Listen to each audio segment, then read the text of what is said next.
হচ্ছে আন্দোলনের শুরু থেকে বিরোধী ছিলাম, কিন্তু হইতেছে এই যে হাস্যকর না ভাই। বলেন বলেন বলেন আপনি বলেন। তো এখানে হচ্ছে আমি যেহেতু হলের কোনো মেয়ের সাথে অন্যায় করি নাই বা এদের সাথে কোনো রং করি নাই, এই জন্য আমি ভাবছি যে এখানে হয়তো আমি সেফলি থাকতে পারবো। হয়তো বা এরা আমার সাথে যেহেতু আমি তাদের সাথে বাজে ব্যবহার করলে তারা হয়তো বা করবে না, কিন্তু এখন পরিস্থিতি যেভাবে ঘটতেছে এই কারণে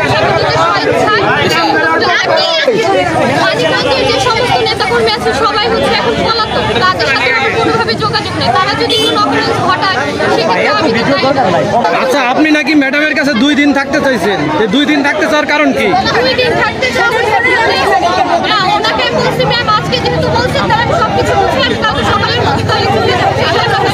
পরে ম্যাম বলছি যে না, এই সময়টা দেওয়া হবে না, তুমি পারলে আসতে হবে।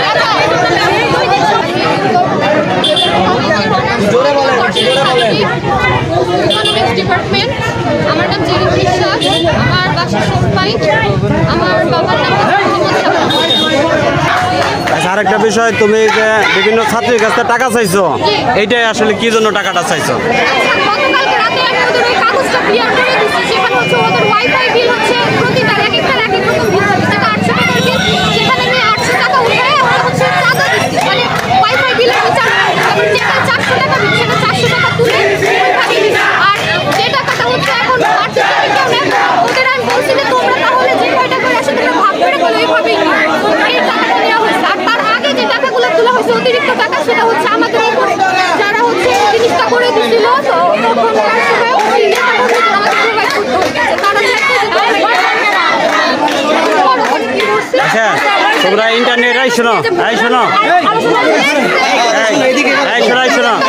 তোমরা ইন্টারনেট বিলের কথা বললে ব্যাপকভাবে চাঁদাবাজি করতা, এই চাঁদাবাজিটা কিভাবে করতা, কারে দিতে এই টাকাটা বলো তো?